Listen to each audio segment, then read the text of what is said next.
Is that Garf? Memories.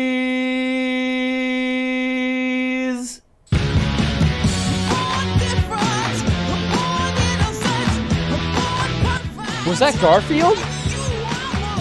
Damn, I knew the movie sucked, but I didn't remember it being that bad. Holy shit.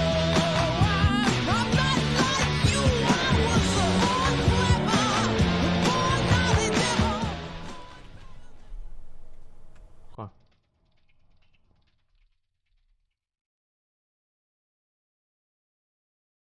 Is this Ricardo?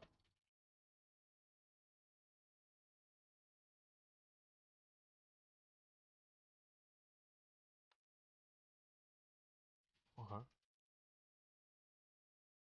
I like this. This is a good video. Sexy, thick venom.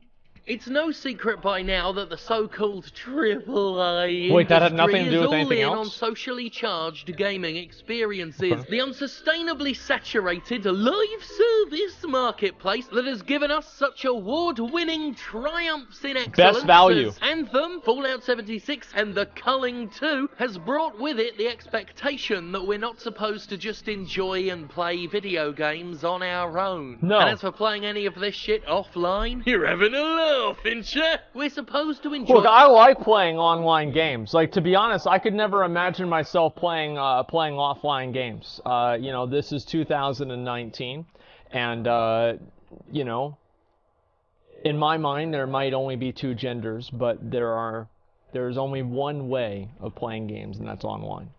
All right? I like playing online games. I love online games. Dark Souls, I play Dark Souls with the invasions up online all the time, off stream. I just can't do it on stream because there's hackers, that's all. I love online games. I always have. I've always been really passionate about them. What really gets me excited about video gaming nowadays is like the online interactions. them with other people around the world, constantly connected, whether we like people or not. People have been playing video games with and against each other for decades. Yes. Of course, the concept of multiplayer is nothing new, but we're beyond simple multiplayer these days. We're expected to interact with each other on more casual, albeit more pervasive and complex levels. The That's rise right. of social media platforms like Twitter and Facebook means we're more connected than ever, more exposed to each other's bullshit, and video games want a slice of that action. If you were Let's just look right here. I want to pause this. I'm gonna just go ahead and minimize this real quick. Let's see right here. Let's go over to here, and we'll look at the what's the system? How do you set up Twitter integration? I actually have no fucking idea how to set up Twitter integration. I have no fucking clue. I'm just thinking about that. Like, I've never even tried to do it. But like, WoW did the same thing in fucking WoD, dude. Like, everybody wants to get people on social media talking about their games. They basically want to use people as advertisements. to ask Electronic Arts CEO Andrew Wilson about it, it's something we're all begging for. In a so-called candid interview with the uncannily robotic executive, Wilson justified his company's push toward more social experiences as something the market demands, and he pushes this angle hard. The word social comes up no less than 9 times in the interview as Android Wilson deploys his narrative. Once you get to the point where social interaction is really, really important, then you discover that network effect in the context of games is as important as it is for Facebook, or Snapchat, or Twitter, or any of these other social grounds, he said. Once you come to terms with that, what you understand is that people will come together to consume this content together, and they will want to stay and continue Am I being assimilated right now? And fuel those relationships as part of that. The reality is that it's going to mean games as service is going to be foundational to our industry, because that is how you will fulfill the motivations of players who have social interaction at the very core of why many of them play games for much of the time they play. Wilson is saying social networking is just as important in a video game as it is on Facebook, which is one hell of a bold take. Yeah, because I really want to make sure that I'm networking with Kyle, the 14-year-old from Wisconsin who pisses Mountain Dew and bleeds fucking G Fuel. Like, oh yeah, I'm sure that's exactly what I'm looking to do, right? I really want to interact with Kyle.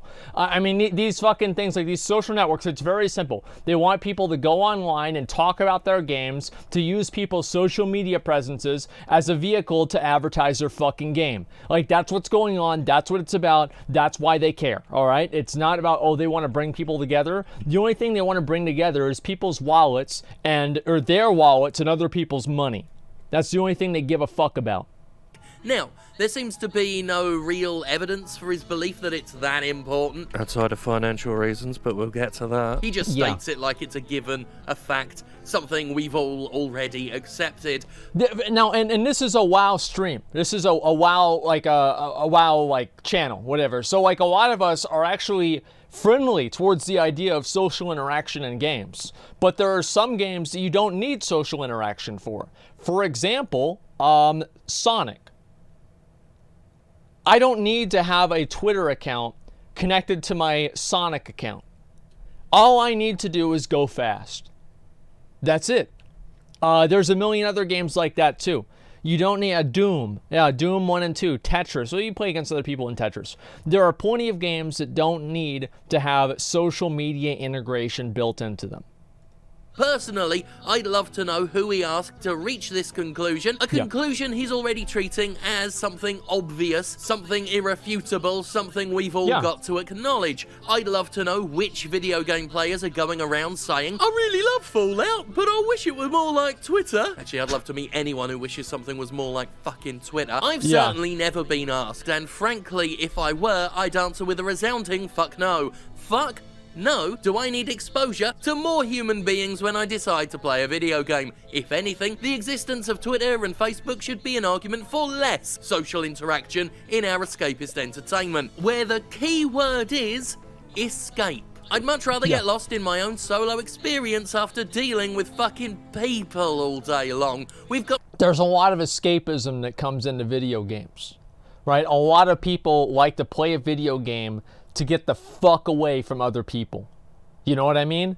It's like you sit there, this is how I've been at least. Like, I'll sit there and I'm not gonna give a fuck. Like, I can sit there, I can have an annoying day that pisses me off, and I can sit down on WoW and I can take my anger out on my level 110 rogue on a level 60 character questing in Hellfire Peninsula, and I pop him the fuck off and I feel better about myself. Maybe I do some world quests, maybe I achieve a small goal in the game, right? I do something that's going to take my mind off of the bullshit that I've just had to endure. And these are good things. These are very good things. Escapism is important. And he's right whenever you say that whenever you introduce these real life constructs into the video games, it makes the, I guess like the escapism more transparent. Because whenever you have a million pop culture references and Twitter integration and, you know, live stream bonus items and then items in the game that just look like the logos from the different esports organizations that are competing on a professional level about the game, you're not playing a game on the same level as you were in, you know, like 2001, for example. Social interaction coming at our asses, and it's becoming more and more evident through the prevalence of social networking and the horror it brings that the biggest mistake humanity ever made was getting to know itself better. That's true. I expect Wilson and game industry executives like him to increasingly lean on the idea that we, the people, demand more social interactions in our games. In a recent interview, Ubisoft CEO Yves Guillemot beamed about how tech advancements for game hardware offer more intelligent game worlds with deeper systems, the ability to play with more friends, and have more social interactions. Wahoo! That's not bad. Like, that's not bad at all. I think that, like, having, like, the social interactions and, like, interacting with people and everything, that's good.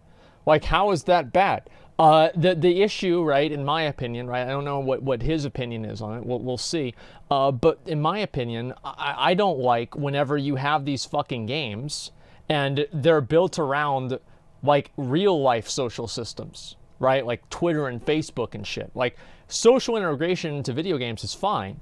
But I do also know that I'm a bit of a, an anomaly. Many people like to play games solo by themselves without anybody else. They like single player games. I'm not a person into that kind of stuff, but other people are, and I guess I can respect that, right? By the way, can somebody invite Crack Monkey on Kel'Thuzad to a realm that has Rust Feather and or the Arachnid Harvester up? I'm trying to kill them on this character. Similar to the ways in which the industry pushed the whole single-player games are dead bullshit, the industry is going to work overtime to sell this idea that video games must be in their own twist. Here's why they do that.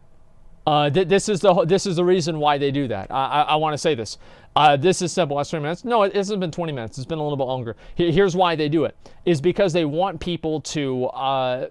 it's like multiplayer games do better on Twitch. They do better on YouTube. And that type of advertising is basically free advertising for those companies. So what they do is they want to make games that are the next Fortnite. Like every game developer out there right now is, how can we make the next Fortnite?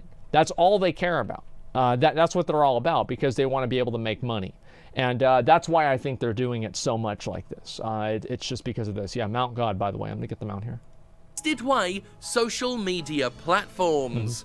And while there is and always will be plenty of room in the marketplace for social interaction, multiplayer and live service games, I fully believe there's a reason why cyborgs like Andrew Wilson are yelling the word social at any given opportunity. I wonder why. Normalizing the idea that it's an expected feature of pretty much every mainstream game churned out. The reason is, of course, money.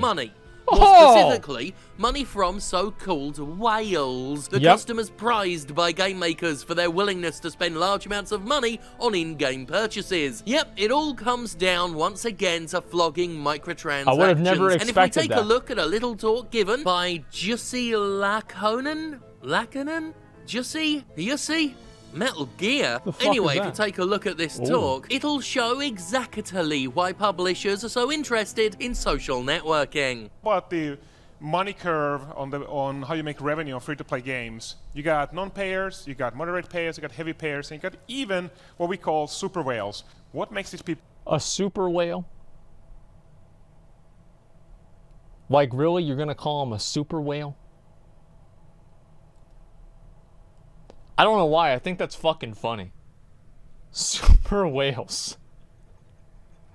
And they don't even have like that. Yeah, heavy payers. Like, they don't even have normal whales. There's just like heavy payers and then super whales. We need to watch this one too. I don't know when we'll have time for it, but we'll have to watch it soon. People tick. And how do you attract them? The people who spend money. Yeah. How do whales find your game? What is engagement to these people? What makes them tick? And how do they share?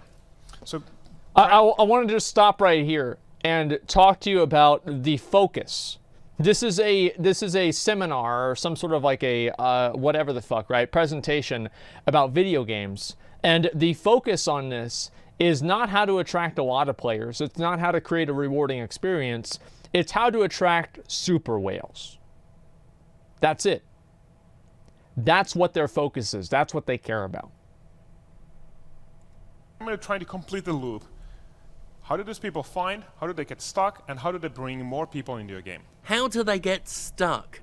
Something tells me that wasn't the optimal choice of word, and yet it reveals getting so much. Stuck in the game. In a prior video, we looked at how addiction-based gameplay is allowing the game industry to make money from vulnerable players. And the best part about that, right, we watched this one, the best part about that is you have some fucking dumbass who spends $100 on the game, and then what are they gonna do? Are they going to go play another game? No, because they just spent $100 on this one. So you get that sunk cost fallacy working in their fucking head, and then they start giving you more $100 because now they're invested. They want to put more money into it. Why not just take this game all the way rather than start off on a new game? Right? This is the same thing that I am with WoW, right? Like, I don't want to play another game because I'm just so fucking invested in WoW. Instead of wasting $100, I waste 100 hours. looked at a gloating presentation given by a mobile studio CEO, Torolf Jernström, who explained in shocking and disgusting detail how in-game purchases psychologically trick people into spending money. Lakonen's talk, titled Getting Inside the Heads of F2P Players Who Spend $50 a Month, is less despicable in comparison, but it's nonetheless an eye-opener in relation to this push for social networking that we've seen in games. Getting inside their heads.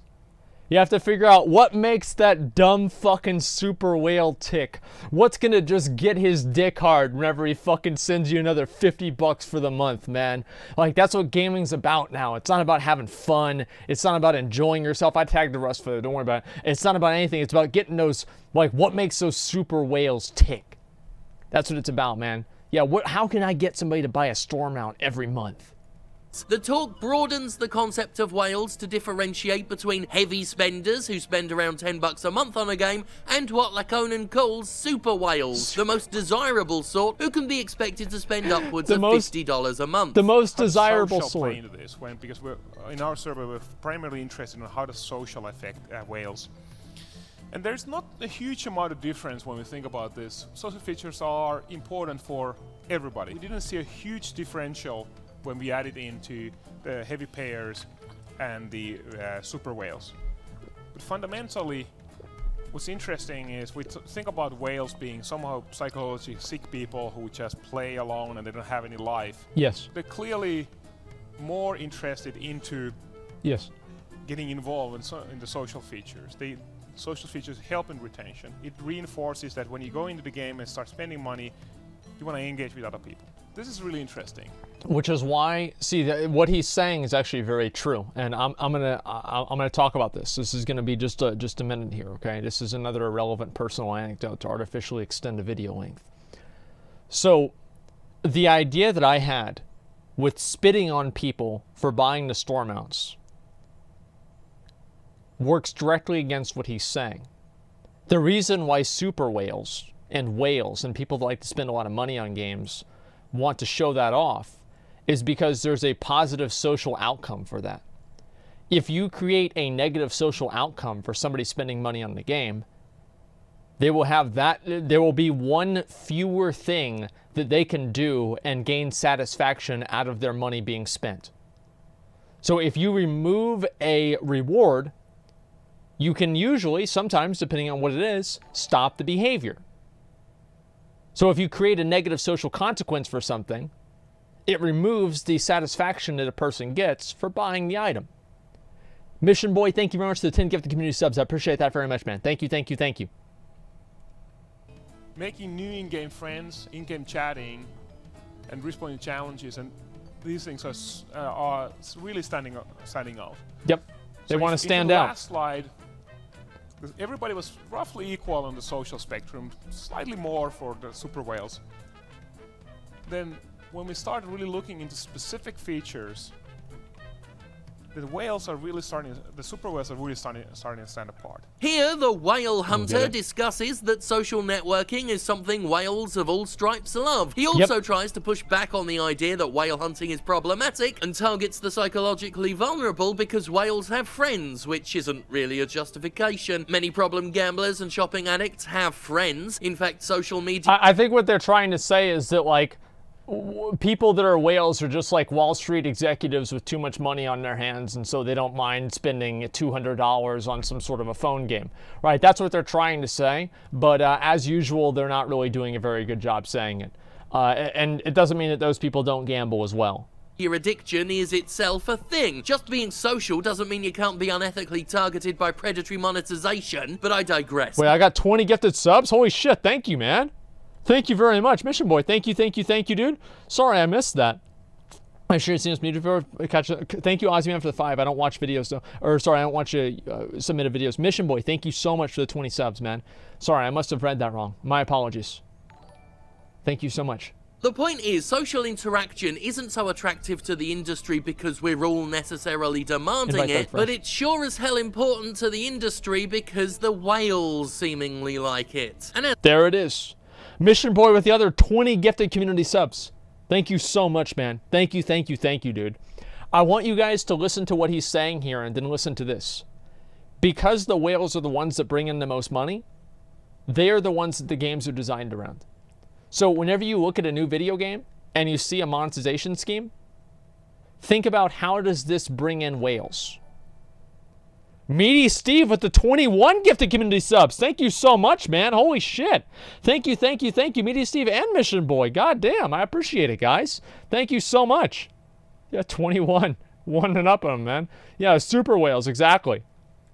As always, I'd like to take a moment just to point out how dehumanizing I think the term whales is. I'm just surprised that the industry hasn't dropped the veil over its contempt and just started calling them cattle. Whether it be things like Clash of Clans providing clan system where you can buddy up with other people or with your existing friends, or it may be the new MOBA type of games that are coming along, they're all tapping into this feature which are about playing together or playing against somebody. And to me that's something, if you're working towards a free-to-play game that really you have to think about whales. I think you really need to start thinking about social as a key driver for these people. If we look at the mobile game in... All the people that are at Mission Boy with the 20 more gifted community subs. Thank you so much, Mission Boy. Holy shit. Thank you, dude. I appreciate that. Thank you, dude. Yeah, by the way, good pause here. Yeah.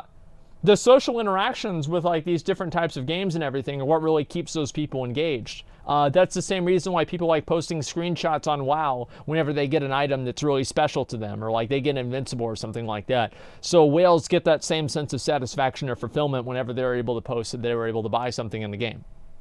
Right, there it is. Thank you very much, Mission Boy, again. Thank you, super. People give subs to whales of Twitch. They're something. They're the saints of Twitch, okay? They give everybody else the ability to use my emotes. And it's a true privilege to be able to use Asmongold. You know, it's really, really special. Truly amazing. Right, okay, let's go. Testing ground for monetization that makes its way to AAA video games as it seems to be, then it's not hard to see why Android Wilson has such a massive fuck-off boner for social gaming right now. This talk, where super whales were named as retained and driven by social interaction, was delivered in 2014. Not too long before mainstream companies jumped aboard the live service bandwagon in droves. Games like Clash of Clans have long been an obsession for big budget game publishers who see the mountains of cash they make and want to replicate that financial decadence for themselves. In fact, it was in 2014 that I published a video titled The Unholy Trinity of Blind Greedy Bastards, where I discussed how game publishers only see and care about 3 games: Call of Duty, Candy Crush, and of course, Clash of Clans. I learned this from talks with folks within the industry, and in the years since I published it, it's only become more and more clear that these games are indeed the most influential games of their time for all the wrong reasons. But incidentally, Clash of Clans is one of several games mentioned in a recent BBC report about kids being tricked into spending hundreds and thousands of pounds of their parents' money on video games aimed specifically at children. And also, totally incidentally, we're seeing ever more so-called AAA games doing the same thing, especially FIFA, which is rated as suitable for kids aged 3 and up, yet thanks to in-game gambling now needs more parental supervision than fucking Doom ever did. Yeah, that's right. So in Doom, your kid could see blood, but in FIFA, he's gonna clean out your retirement account. I mean, that's actually, you know, which one is worse? I mean, it's really kind of hard to say. I mean, here's the thing with like FIFA and these other fucking games, dude, is that they want to target a casual audience. Nobody wants to really go after neckbeards because neckbeards see through this stuff. Neckbeards want to earn things. They care about this kind of stuff. They want to go for a casual audience that watches reality TV and listens to mainstream news. That's what they are going after. And I know this sounds like really, really conspiracy driven, but I almost feel like Blizzard has intentionally alienated the hardcore types of their games so they can push out more free-to-play features in a paid game and not have as many people complaining about it. I know that's like super, like, I don't know, like tinfoil hat, but that's the way that I see things, okay? Networking also brings with it social pressure. For many years, people have argued microtransactions and loot boxes are okay if the items are just cosmetic. And I've pushed back against that defense the whole time. Cosmetics are particularly insidious because they create a haves and have-nots economy where people are pressured into spending to keep up with their friends. Think about this. What really is the difference between like a Lamborghini and a Toyota Corolla? It's basically cosmetic. I mean, really, it's cosmetic. Like, you can't drive 200 miles an hour in a Lamborghini. You have to obey the traffic laws. Like, no, really, think about it. Like, functionally, it's cosmetic. Like, yes, obviously Lamborghini can go faster and, you know, everything like that, but you still have to obey the traffic laws. You still can't do all kinds of crazy shit that the Lamborghini is, like, created to do. Like, you don't have to? Yeah, you do. Not for Germans. Yeah, exactly. Track days. You bring it to track? My God. Okay. Well, just take any other car. A Corvette. Think about a Porsche. Lamborghini is an extreme example. The expensive cars that people buy are mostly to show status. Like, are we really going to debate the fact that people buy expensive cars to show off social status? Are you guys really thinking that doesn't happen? They're doing it for a cosmetic reason. Cosmetics drive everything. Why do you think, oh, wait, you buy a Gucci handbag for $1,700? Is it really that much better than a normal handbag at Target? No, but it shows other people that you're better than they are because you can buy Gucci and they can't. It's cosmetic. Functionally, it's all cosmetic. A few people called me an idiot for arguing this back in the day, but now we're in an age where kids at school are being bullied for not having any premium skins in Fortnite, where default... Imagine kids bullying each other for who can spend the most money on fake products you don't even own on a for-profit corporation. Like, if I was a gaming executive, holy fuck, dude, I would dream of that. Imagine, like, you know, a completely, like, organic social pressure to give you money. That's beautiful. Has become a derogatory term for those who don't spend on in-game items. And all this time, men like Toralf Janstrom were explicitly instructing developers on how to use peer pressure to their financial advantage. We are herd animals. We tend to do what all of the others do. You all sit quiet listening to me because that's what all of the other guys do here. Thanks for fun. It's obvious. Especially when people are similar to us. We've seen this before. This means that you should have the socially accepted way of behaving in your game should be paying. You want to tell people, for instance, when a clan member of theirs spend IAP money, you want the whole clan to know. Because remember what we did whenever I said this the first time? Let's see, Sizets, thank you very much for resubscribing. Rolly Rods, Skipfoot, HD, Gotcher, thanks for the $3, man. Dangerous part of monetization that targets people with addictive tendencies. Unfortunately, whales are not just rich people. I know people that are not well off that are blowing 5K on a mobile game. They have remorse similar to gambling loss. Yeah, it's the same thing on Twitch. Everybody does this. You want, in order to get people to pay more money, you create some sort of like a social like advantage they have for doing that. I mean, like, obviously, it just makes sense. I guess it's the other one over there. Just a second. Yeah, it's just common sense. 8.2.5 PTR. We'll look at the patch notes after this, okay? Let me just focus on this right now, though. Then that becomes the socially acceptable way of behaving. Yep. You absolutely do not want to tell them that the majority of people in your game never spend money. No. That's poison.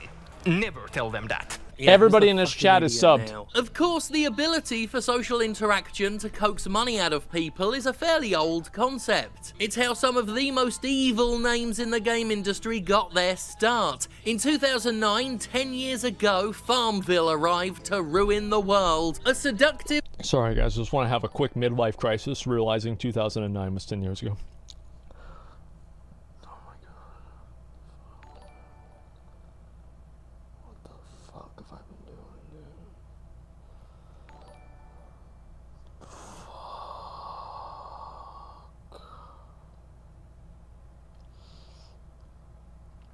Better times. 2009 wasn't even a good year for me. It was a bad year. The only good thing about 2009 was my guild getting back together, and wow. 2009 fucking sucked. 2010 was badass though. Addictive farm management sim, much of what microtransaction-fueled games are known for were popularized, maybe not invented, but entirely popularized by Zynga's Facebook-based agriculture em-up. Premium currencies, frustrating wait periods on activities, purchasable items. It was a classic free-to-play structure that would mutate into the fucked-up addiction-based economies that now rake in billions and billions of dollars for companies like EA and Activision. The good part about Farmville is that it targeted people that weren't used to the different mechanisms and mechanics that video games usually have. So Farmville did a really good job at getting people that weren't gamers involved and addicted to the game, because it's like kind of like Animal Crossing or whatever. It gets old people, it gets soccer moms, it gets the non-traditional gamers invested and addicted to the game. And that's where you really make the most money, because they haven't been fucked over a million times, so they're willing to just do whatever the hell. You know what I mean? That's what that's what makes Farmville so special.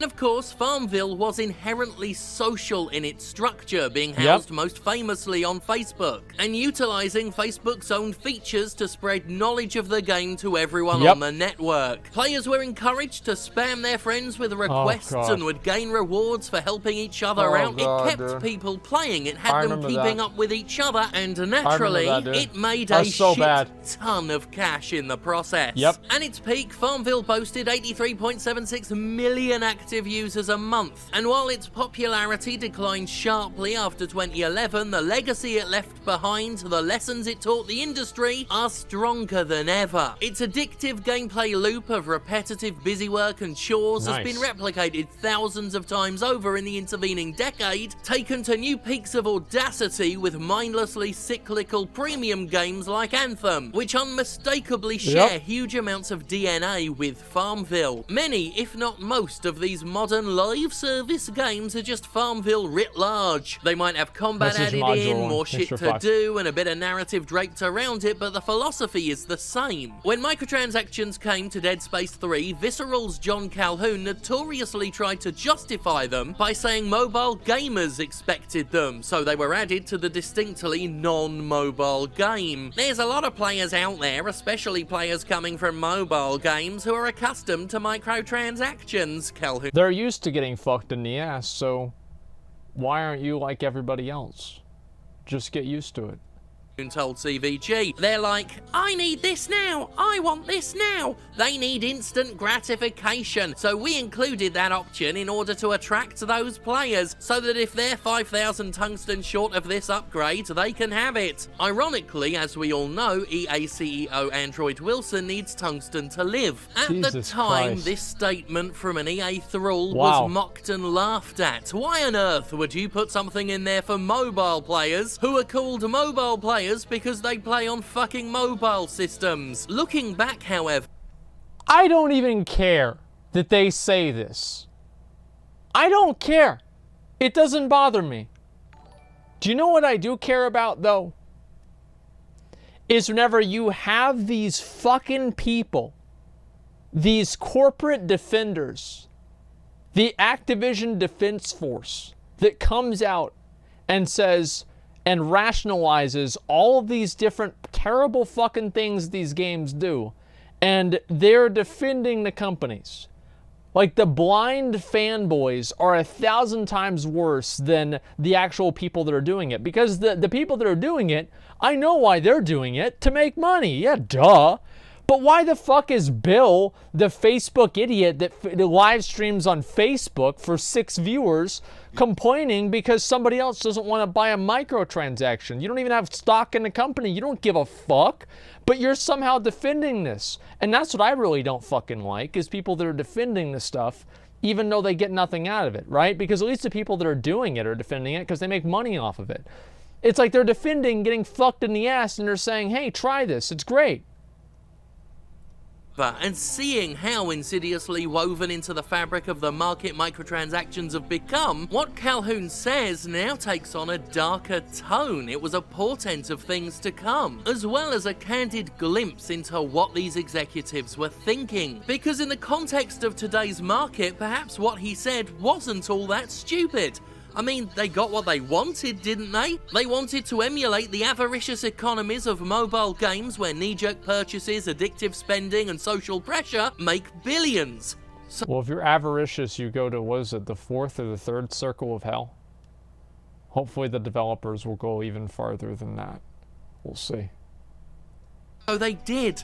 They did copy these things. You wouldn't see them be that blunt about it these days, but back then, what Calhoun said was a bit of honesty. They were just copying the successful shit they saw in mobile games to make money. Yeah, Naturally, this honesty is still Fucking dressed duh. up in a bunch of insincere bullshit, but the nucleus of truth is plain as day. Calhoun, way back in 2013, the year of Luigi, outlined exactly how they expected to make money by frustrating players and exploiting their frayed patience.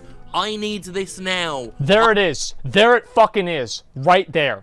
Intentionally creating roadblocks that microtransactions allow you to bypass. That is the way that fucking games work nowadays. Every fucking game has this shit. You have a roadblock and it's like, oh wow, well you can't fucking do this, but if you spend the money, now you can do it. Think about the fucking level boost. What did they do after the level boost? They made leveling take longer. They do this shit fucking everywhere. Why is it? Because there's a profit incentive of making it happen. This is a problem. You don't open this door because then people are going to walk through it. They should have never fucking added this shit into the game in the first place. I can't criticize them for doing it now because they're doing it to make the shareholders happy. The problem is the fact that they opened the door in the first place, because it's just going to get worse and worse. The thing with the convenience, pay for convenience features is it creates a profit incentive to make the game without those features inconvenient.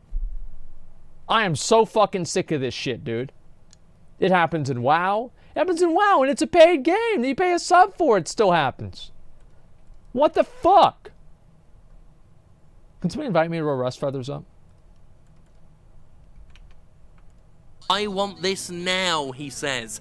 I need this now. I want this now. Yep. I shouldn't have laughed at that mobile player's line back in 2013. Yep. Because right now in 2019, it's not a joke. It's just the way things are. It's and certainly while not all this funny. is going on, we have mobile game executives delivering their little presentations about how you should trick players into spending for instant gratification. How Yep. peer pressure should be used to make spending the socially acceptable. This guy loves store mounts right here.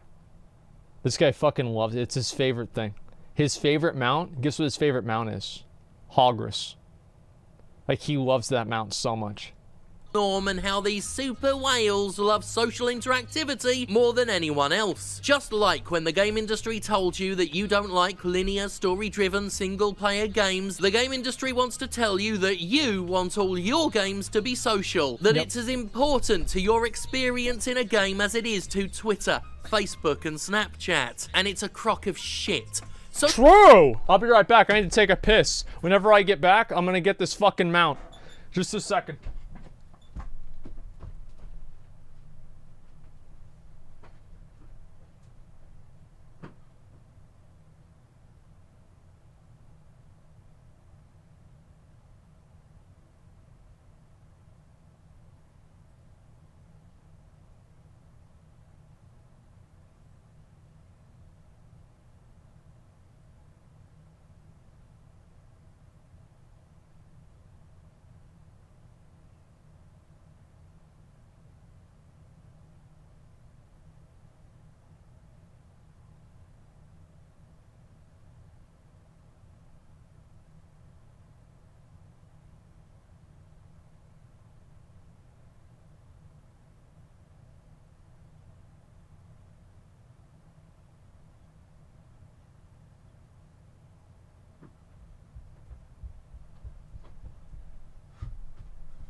Give me that mount. Give me that fucking mount. Give me that fucking mount. Fuck!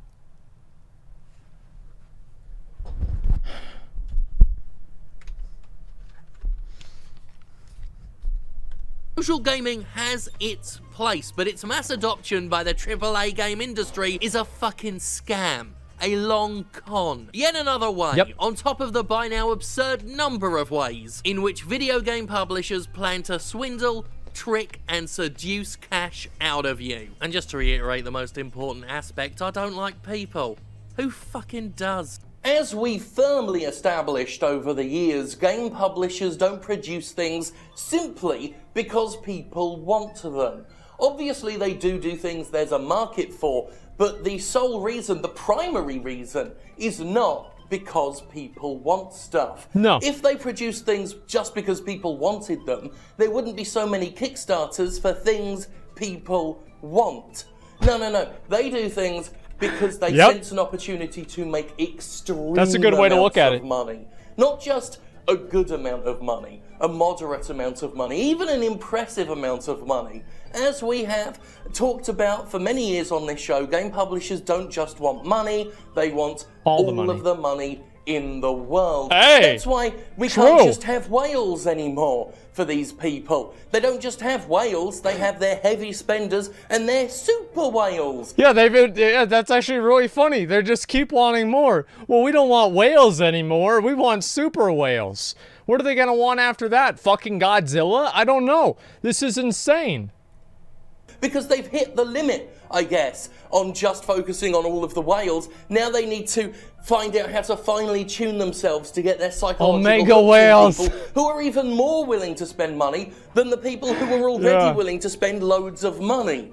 There is no end to what they do. There is no limit to what they want. That's why monetization has gotten worse and worse and worse. And I've asked on this show before, where does it end? Where does it end when we have a game coming out and we have a game with multiple deluxe editions, silver editions, gold editions, half a dozen different collectors? The Best Buy edition, the pre-order edition, the pre-order at Best Buy edition, the EB Games edition, the Walmart edition, the Walmart bundle pack edition with the console that also allows you to access a certain character that's only accessible by buying it through Walmart. There's the Amazon edition, the Amazon Prime edition, the Amazon Prime rewards if you buy the game with Amazon Prime. There's 8 of 6 different consoles. Yeah, I mean, this is the intellectual edition. Well, that edition is not buying the game at all. But listen, this is crazy. There's too many fucking editions.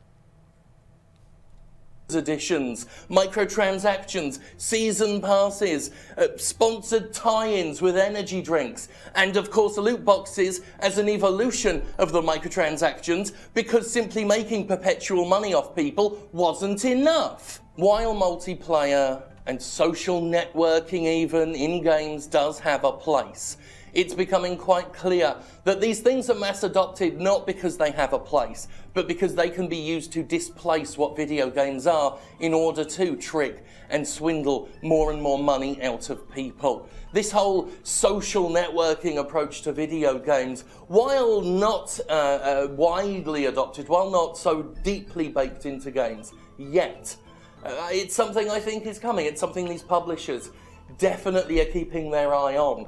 When you have Andrew Wilson saying that social networking is just as important in games as it is on actual social media platforms. Well, it's certainly more important than gameplay to them. That's true. You can sort of smell where the wind is blowing. And yes, I meant to say smell which way the wind is blowing, because the moment the wind blows in your direction, you can just pick up the hint of shit from the horizon. Because that's what big, massive game publishers are doing right now. Shit. Utter, outright shit. Anyway, thank you to the people in Alabama who came out, Jimquisition fans who came out to the Piedmont show in Alabama, where Sterling appeared for Pro South Wrestling. If you're in Pittsburgh, August 3rd at the Rise Stronghold. Why not come and check it out? It'll probably maybe be good. And you can all, whether you're there that's as committal as me. Thank God for me. Wouldn't that be nice for you? Goddamn thick venom. Okay, dude. Okay, dude.